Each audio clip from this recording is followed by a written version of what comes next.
Hi friends, అందరికీ నమస్కారం. MK talks ఛానల్‌కి స్వాగతం. ఇంట్లో ఐశ్వర్యం ఉండాలంటే ఎలాంటి వస్తువులు ఉండాలో ఈ వీడియోలో మనం ఇప్పుడు తెలుసుకుందాం. ఈ వీడియోని చివరి వరకు చూసి జై శ్రీరామ్ అని కామెంట్ చేయండి. మనకి ఎల్లప్పుడూ ఐశ్వర్యం లభిస్తూనే ఉండాలంటే, దరిద్రం అనేది లేకుండా ఉండాలంటే, ఎప్పుడు డబ్బులు బాగా వస్తూనే ఉండాలంటే, మన ఇంట్లో కొన్ని వస్తువులు ఉండాలని ఆధ్యాత్మిక నిపుణులు తెలియజేస్తున్నారు. వాటిలో ముఖ్యమైన వస్తువులు ఏంటంటే రోలు, రోకలి. ఎందుకంటే రోలు అనేది పార్వతీదేవి స్వరూపం. రోకలనేది పరమేశ్వర స్వరూపం అని జ్యోతిష శాస్త్రాల్లో చెప్పారు. ఏ ఇంట్లో అయితే రోలు, రోకలి ఉంటాయో ఆ ఇంట్లో శివపార్వతుల అనుగ్రహం వల్ల ఎప్పుడూ ఐశ్వర్యం ఉంటుంది. అయితే రోలు, రోకలి ఇంట్లో ఉన్నవాళ్ళు విడివిడిగా అస్సలుంచవద్దు. రోలు, రోకలి ఎప్పుడు కలిసే ఉండాలి. అంటే శివపార్వతులు ఎప్పుడు కలిసే ఉండాలి అని అర్థం. ఒక ఇంట్లో శుభ కార్యక్రమం కోసం పసుపు రోలులో దంచితే అతి తొందరలోనే ఇంకా శుభ కార్యక్రమాలు జరుగుతూ ఉంటాయి. అంతటి శక్తి రోలు, రోకలికి ఉంటుంది. అలాగే రోలు మీద కూర్చోవడం లాంటి పనులు అస్సలు చేయకూడదు. తర్వాత ఖచ్చితంగా ఇంట్లో ఉండాల్సిన వస్తువు చాట. ఈ రోజుల్లో చాలామంది ఇళ్లలో చాటలు కనిపించడం లేదు. కానీ చాట అనేది లక్ష్మీ స్వరూపం. ఏ ఇంట్లో అయితే చాట అనేది ఉంటుందో ఆ ఇంట్లో లక్ష్మీదేవి స్థిరంగా నివాసం ఏర్పాటు చేసుకుంటుంది. అయితే చాట విషయంలో కొన్ని జాగ్రత్తలు తప్పకుండా తీసుకోవాలి. అదేంటంటే చాట ఇంట్లో తిరగేసి పెట్టకూడదు. చాటను బోర్లించి పెట్టకూడదు. చాటను బోర్లించి పెడితే జ్యేష్ఠదేవి అంటే దరిద్ర దేవత ప్రవేశిస్తుంది. లక్ష్మీదేవి వెళ్ళిపోతుంది. కాబట్టి ఎప్పుడైనా బియ్యం చెరిగే చాటను ఎప్పుడు బోర్లించి పెట్టకండి. అంటే ఎప్పుడు తిరిగేసి పెట్టకూడదు. అలాగే చీపురు ప్రతి ఒక్కరి ఇంట్లో ఉంటుంది. అది కూడా ఐశ్వర్యాన్ని కలిగిస్తుంది. కానీ చీపురుని సరిగ్గా వినియోగిస్తేనే ఐశ్వర్యం కలుగుతుంది. ఎవరి ఇంట్లో అయినా సరే విరిగిపోయిన చీపురుతో ఇల్లు చిమ్మితే ఉంటే ఊడిస్తే ఆర్థిక ఇబ్బందులు పెరుగుతాయి. అలాగే పాడైపోయిన చీపురుతో ఇల్లు ఊడ్చినా కూడా తీవ్రంగా ధన నష్టం కలుగుతుంది. చీపురుతో ఇల్లు ఊడ్చిన తర్వాత చీపురును దక్షిణం వైపు పెట్టుకోండి. చీపురు దక్షిణం వైపు ఉంటే చాలా మంచిది. లేదా ఈశాన్యం గోడకు తప్ప ఏ గోడకైనా సరే చీపురును పడుకోబెట్టి ఉంచండి. చీపురుని నుంచోపెట్టకండి. ఈశాన్యం గోడకు తప్ప ఏ గోడకైనా సరే చీపురును పడుకోబెట్టి ఉంచండి. చీపురును నిల్చోపెట్టకండి. ఎందుకంటే చీపురును నిల్చోపెడితే శనిదేవుడిని ఆహ్వానించినట్టే అవుతుంది. అందుకని చీపురుని పడుకోబెట్టి ఉంచండి. అప్పుడు ఎలాంటి ఇబ్బందులు లేకుండా సకల శుభాలు కలుగుతాయి. అలాగే ఏదైనా శుభ కార్యక్రమం ఇంట్లో జరుగుతున్నప్పుడు మీరు ఎక్కువగా చీపురు చూడకూడదు. శుభ కార్యక్రమాలు జరిగేటప్పుడు మీ చూపు చీపురు మీద పడితే దానివల్ల ఇబ్బందులు ఎదురవుతూ ఉంటాయి. అలాగే మీ ఇంట్లో ఏ గదిలో అయితే బంగారం, వెండి ఆభరణాలు ఉంటాయో ఆ గదిలో చీపురు లేకుండా చూసుకోండి. వేరే గదిలో చీపురుని ఏర్పాటు చేసుకోవాలి. బంగారం, వెండి ఆభరణాలు ఉన్న గదిలో చీపురు పెట్టుకుంటే లక్ష్మీ కటాక్షం తగ్గిపోతుంది. అలాగే ఎప్పుడైనా కొత్త చీపురు కొనాలంటే శనివారంలో కొనండి. పాత చీపురు పారేయాలంటే కూడా శనివారం రోజు పారేయండి. చీపురు ఎట్టి పరిస్థితుల్లో మంచం కింద పెట్టకండి. చాలామంది చేసే పెద్ద తప్పు ఏంటంటే చీపురుని ఇంట్లో మంచం కింద పెడుతూ ఉంటారు. మంచం కింద చీపుర్లు పెడితే ఆ ఇంట్లో డబ్బు నిలవదు. వృధా ఖర్చులు పెరిగిపోతాయి. అలాగే ఇంట్లో ఎప్పుడు ఐశ్వర్యం లభిస్తూ ఉండాలంటే బాంబు ట్రీని పెట్టుకోండి.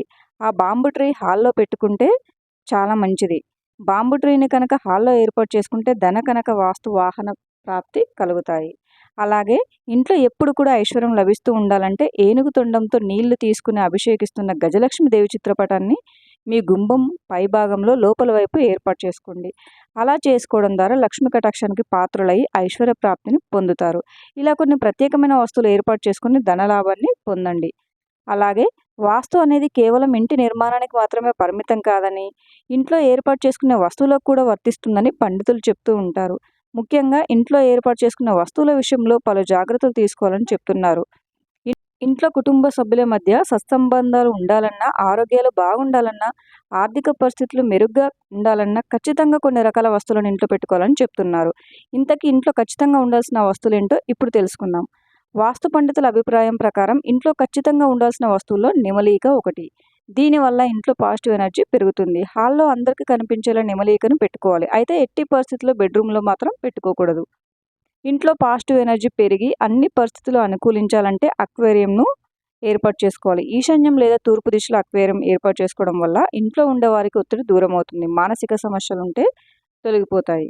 ఇంట్లో ఖచ్చితంగా తులసి మొక్క ఉండేలా చూసుకోవాలి. హిందువులు దైవంగా భావించే తులసిని ప్రతిరోజు పూజించడం వల్ల ఆర్థికంగా బలోపేతం అవుతారని వాస్తు పండితులు చెప్తున్నారు.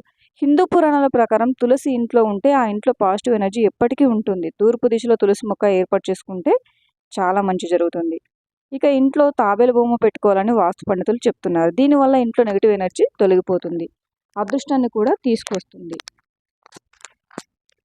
అలాగే ఇంట్లో పాజిటివ్ ఎనర్జీ పెరగాలంటే విండ్ చైమ్స్ ఏర్పాటు చేసుకోవాలని పండితులు చెప్తున్నారు. వీటి నుంచి వచ్చే శబ్దం ఇంట్లో ఉన్న వారి మానసిక స్థితిని మెరుగుపరచడంలో ఉపయోగపడుతుంది. వంటగదిలో ఉప్పు ఎప్పుడు నిండుకోరాదు. ఉప్పు ఆహారపు రుచిని పెంచడానికి పనిచేస్తుంది. మరోవైపు వాస్తు ప్రకారం ఇది ఇంట్లో ఉన్న ప్రతికూల శక్తిని కూడా తొలగిస్తుంది. దీనితో పాటు ఇది వాస్తు దోషాలను, రాహుకేతువుల అశుభ ప్రభావాలను కూడా తొలగిస్తుంది. కాబట్టి వంటగదిలో ఎల్లప్పుడూ ఉప్పు ఉండాల్సిందే అంటున్నారు. వాస్తుశాస్త్రం ప్రకారం పసుపు గురుగ్రహానికి సంబంధించింది. అటువంటి పరిస్థితిలో మీ ఇంట్లో పసుపు అయిపోతే అప్పుడు గురుగ్రహం యొక్క దోషం వస్తుంది. దాని కారణంగా మీ అన్ని పనులకు ఆటంకం ఏర్పడుతుంది. కాబట్టి వంటగదిలో పసుపుని ఎప్పటికీ అయిపోనివ్వకండి. అలాగే వంటగదిలో ఉండవలసిన మరొక పదార్థం బియ్యం. హిందూ మతంలో బియ్యం ఖచ్చితంగా పూజలు మరియు శుభకార్యాలలో ఉపయోగించబడుతుంది. శుభకార్యాలకు ఉపయోగించే బియ్యాన్ని అక్షంతలుగా పిలుస్తారు. వాస్తుశాస్త్రం ప్రకారం అన్నం శుక్రగ్రహానికి సంబంధించింది. వంటగదిలో బియ్యం అయిపోతే అప్పుడు శుక్రగ్రహం యొక్క దోషం వస్తుంది. దీని కారణంగా డబ్బుకు సంబంధించిన సమస్యలు ఉండవచ్చు. కాబట్టి వంటగదిలో బియ్యం అయిపోకుండా చూసుకోండి. వాస్తుశాస్త్రం ప్రకారం ముఖ్యంగా ఈ పదార్థాలను ఇంట్లో అయిపోకుండా చూసుకుంటే లక్ష్మి కటాక్షం కలుగుతుందని వాస్తుశాస్త్రం చెప్తుంది. ఇంట్లో తూర్పు వైపున మట్టి కుండ లేదా తొట్టి ఏర్పాటు చేసుకొని అందులో నీళ్లు నింపి ఉంచుకోవాలి. ఈ పరిహారం ద్వారా ఇంట్లో సంపద, ఆనందం వెల్లువిరుస్తాయి. గోడ గడియారం చేసే టిక్ టిక్ చప్పుడు చాలా మందికి నచ్చదు. ఇంట్లో ఏ మూల నుంచి ఆ చప్పుడు వినిపించినా ఇబ్బందిగా ఫీల్ అవుతారు. ఇక ఫోన్ల వల్ల గోడ గడియారాల వాడకం చాలా ఇళ్లలో దాదాపుగా తగ్గిపోయింది ఈ రోజుల్లో. కానీ సమయం ఎంత వేగంగా గడిచిపోతుందో తెలియజేసే గోడ గడియారం తప్పకుండా ఇంట్లో ఉంచుకోవాలి. ఇది మనకు సమయం విలువ గుర్తు చేయడంతో పాటే నెగటివిటీని తొలగించడంలో సహాయపడుతుంది. ఇంట్లోని ప్రతి మూలలో సహజ సిద్ధమైన వెలుతురు ఉండటం మంచిది. దీంతో ఇల్లు అందంగా కనిపిస్తుంది. కానీ సహజమైన కాంతి ప్రతి మూలకు చేరకపోతే డిజైనర్ లైట్లను వివిధ రంగుల్లో, షేడ్లలో అమర్చండి. దీంతో ఇల్లు మంచి లుక్లో కనిపిస్తుంది. వెలుతురు లేని ఇళ్లకు కళ ఉండదు. చీకటిని తరిమేసే కాంతి ఇల్లంతా ఉంటే శుభమే కదా. దీని ప్రభావం మెదడుపై తప్పకుండా ఉంటుంది. నల్లని గుర్రపు డెక్కను ఇంటి ప్రధాన ద్వారానికి బిగించుకుంటే అదృష్టం కలిసి వస్తుందని నమ్మకం. ఇది ఇంట్లోకి నెగటివ్ ఎనర్జీ చేరకుండా నిరోధిస్తుంది. ఇంట్లో ఆర్థిక ప్రతిష్టంభన లేకుండా చేస్తుంది. ఫ్రెండ్స్, ఈ వీడియో కనుక మీకు నచ్చినట్లయితే వీడియోని లైక్ చేసి మరిన్ని వీడియోస్ కోసం మా ఛానల్ని సబ్స్క్రైబ్ చేసుకోండి. Thank you for watching.